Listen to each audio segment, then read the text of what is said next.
क्रांतिज्योती सावित्रीबाई फुले,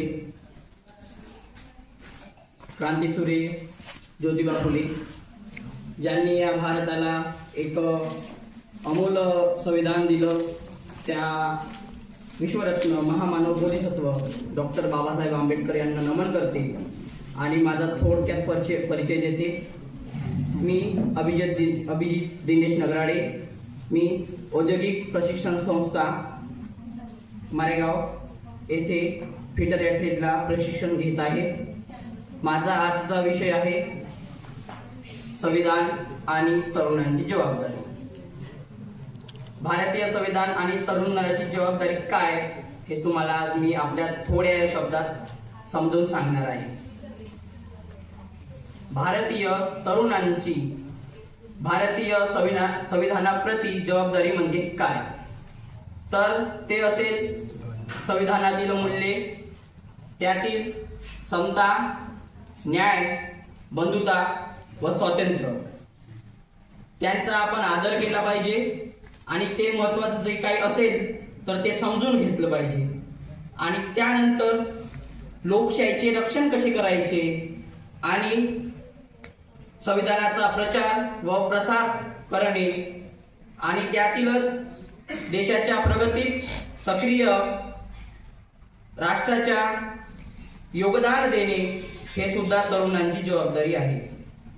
त्यानंतर तरुणांची जी दैनंदिन जीवन असते, आपण जसं रोज दैनंदिन जीवन जगत असतो त्याचप्रमाणे संविधानातील जे मूल्य आहे त्यातील ज्या संविधानातील मूल्य आहेत समता, स्वातंत्र्य, न्याय, बंधुता हे आपल्या दैनंदिन जीवनात उतरवले पाहिजे। आणि ती सर्वात पहिली मोठी जबाबदारी जी कुणाची असेल तर ती या तरुणांची आहे असं मला व्यक्तिगत वाटते। आणि त्यानंतर आपला मित्र परिवार, आपला समाज,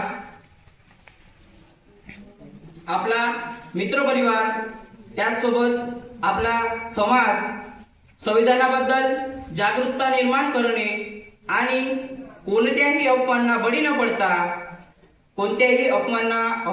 न पडता सत्याची बाजू घेणे हे सुद्धा तरुणांची जबाबदारीच आहे।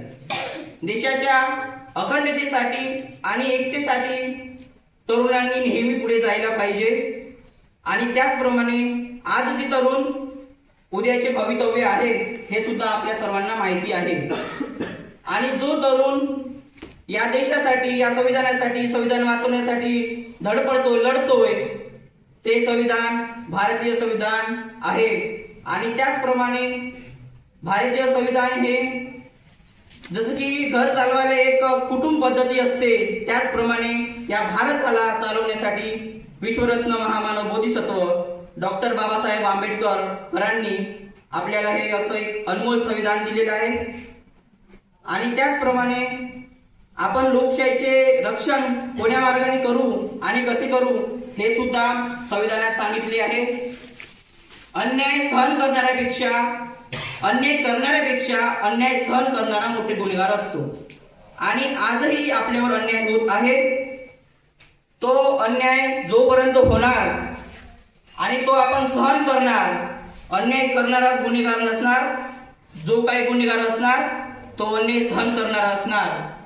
आणि त्याचप्रमाणे आपण सुद्धा हे भारताचे लोक आहोत आणि आपल्याला संविधानातील जे मूल्य सांगितले आहे समता, तर समताचा जर विषय येत असतील तर तो समता म्हणजे आज इथं आपण एकत्रित बसलो आहे, या पुरुष लोकात स्त्री बसली आहे, हे एक समत्याचं एक मोठं उदाहरण आहे।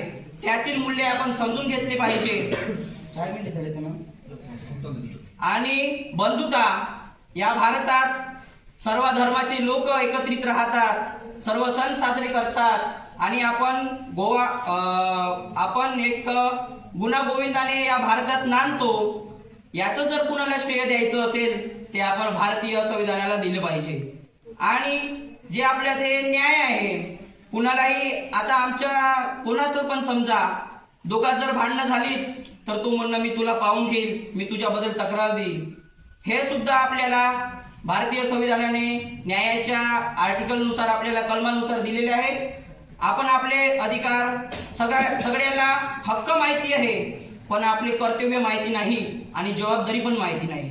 हक्क घ्यायचे झालं, पण या भारतीय संविधानाने आपल्याला मूलभूत हक्क दिलेच आहेत, पण आपले कर्तव्य पार पाडणे ही आजच्या काळाची तरुणांची जबाबदारी आहे. आणि मी इथेच थांबतो आणि आजचा जो विषय आहे तो तरुणांनी मनावर घ्यावा आणि संविधान जिवंत राहील याच्यासाठी काम करावं आणि आपण एक युवा नेतृत्व म्हणून काम करावं असं मी आजच्या या कार्यक्रमानुसार सांगतो आणि माझे 2 शब्द इथेच थांबतो. जय हिंद, जय महाराष्ट्र.